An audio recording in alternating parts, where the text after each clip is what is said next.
Hey, what's up, everybody? It's Charles Advanced, and welcome you guys to another episode of the Dreamers Pro Show.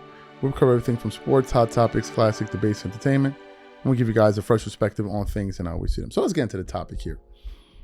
So, as you guys know, I've gone on the record, and I said it before, and I'm going to say it again. I think that the Los Angeles Lakers are going to have a better record than the Philadelphia 76ers when it's all said and done. Some people have asked me, hey, man, why don't you produce a lot of Lakers content? I'm like, there's nothing to talk about right now. LeBron is the one making all the headlines. So he's the one we're going to talk about, and I love to make fun of this dude. So it is what it is. But once the season starts drawing near, and there's some stories about Luka and the Lakers and what's going on with them, then we'll see. I think the Lakers are still in hot pursuit of Jonathan Kuminga. We'll see if they're able to track him down or not. If not, we'll see. But that's the reason why there isn't really much news around this dude, around the Lakers, But one of the people that's been kind of vocal about LeBron and his time with the Lakers is Byron Scott. And, it's gotten them into some kind of sticky situations with some LeBron fans because, they be walking around with honey. You know what I mean? So it can always be a sticky situation with them. You know what I mean? But he's voiced his opinions on LeBron. And I kept on telling people thought, oh, man, you would hit him. Like the Laker legends and all of these guys don't like dude on that team, bro. They don't like him on that team.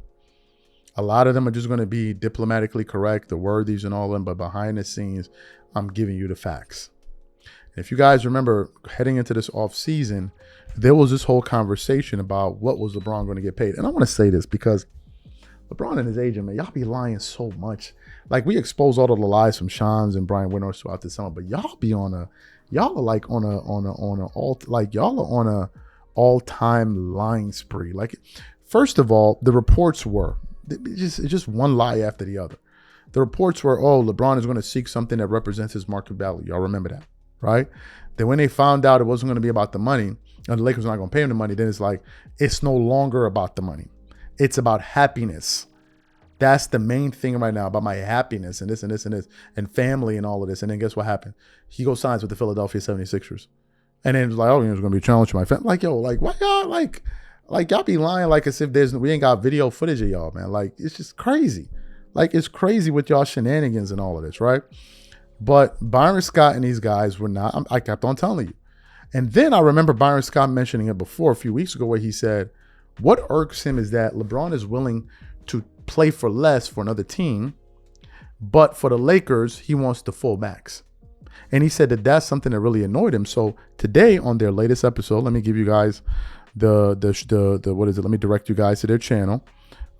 So the channel is called Byron Scott's Fast Break. And the episode, it was today's episode, it says LeBron's final ring chase. Rich Paul invokes Kobe and Philly invokes Kobe and Philly's power struggle. So that's the episode for you guys to go watch. This is where I'm getting this content from. So take a look at what these guys had to say here. And then we're going to come back and continue on the show. Take a listen to what these gentlemen had to say here. I want you guys to give me your honest first reaction. 2 years, $8 million deal. That's only $4 million a year. Right. I mean, what was your first reaction of LeBron signing in Philadelphia? Wow. I mean, that was my first reaction. I was surprised. And not because of the contract. I mean, first of all, he got about $1 billion. Yeah.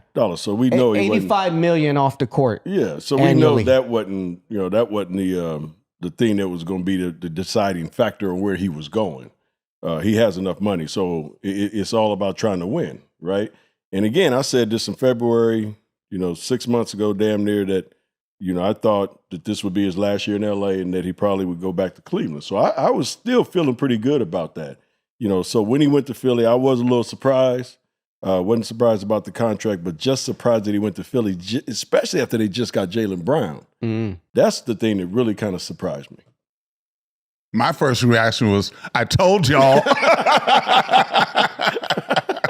We did do a show. It was about 2 or 3 shows ago. We were talking about his location, and I brought up the Philadelphia ones and said, how would it play out with those particular players, specifically Embiid, Maxey, and Brown, and you said Shadowbox or whatever you called them. Shadowbox.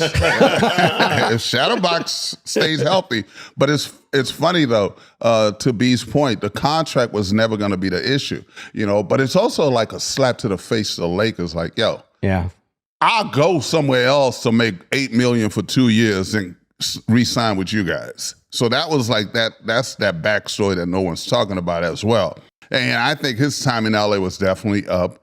And, they got one championship in 8 years. So, they keep talking about he's going to get a statue. I don't know for what, but, it is what it is. That's where he's at now. He's in Philadelphia. And, I think that was the best out of all the teams. To be honest with you, I think that was the best move. Fantastic. So you heard what they had to say. LeBron was upset with the Lakers. He was. I think that for whatever reason, he felt like, they owed it to him. And you can see, because for him to take less from another team, but demand more from the Lakers, I think if you look at it from his standpoint, he's like probably looking at it from his standpoint, I've done more for you, so therefore you should pay me more. Right? When you think about it, the Lakers were the ones that drafted Bronny. Right? They were the ones that drafted Bronny, and I told you it wasn't going to end well. I told you guys it was not going to end well. I told you this. I told you LeBron was never a Laker. Going all the way back to 2019, 2020, I said LeBron James is about LeBron James. He's not about the Lakers. I said it then. And nothing has changed. And they parted, and it was not messy, but it wasn't a beautiful breakup. They said the right things publicly. But behind closed doors, trust me, he was not pleased with the Lakers. He wanted that max money. And even if it meant crippling their franchise and putting them in a position where they really couldn't compete, didn't care. And the Lakers, I don't know if it's a new ownership, they just said, no, we're done with this.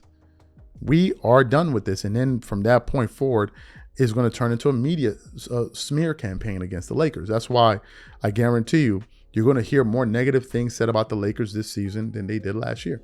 That's what's going to happen. That's what's going to happen. Now you have these guys running around talk. I already said it. The Lakers are going to finish with a better regular season record than the Philadelphia 76ers. And I mean that. And now some of these guys are like, oh, the Lakers are going to be a play-in team and they're not going to make the playoffs. Yeah, right. Just so they can turn around and say, oh, you see, you should have given LeBron James that money, because if you gave him that money, you would be a playoff team. This is what this is all about. Not about the fan base.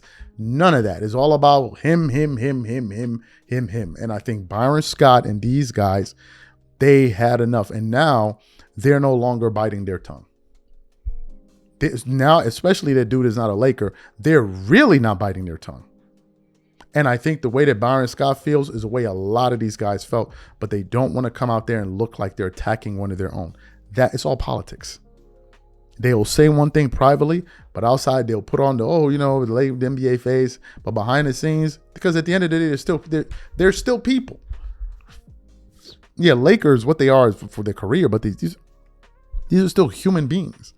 And of course, they're going to have their disagreements and their real opinions. But I think the reason they're going to do that because they didn't want to look like they're attacking him. But trust me, that's what they all really felt.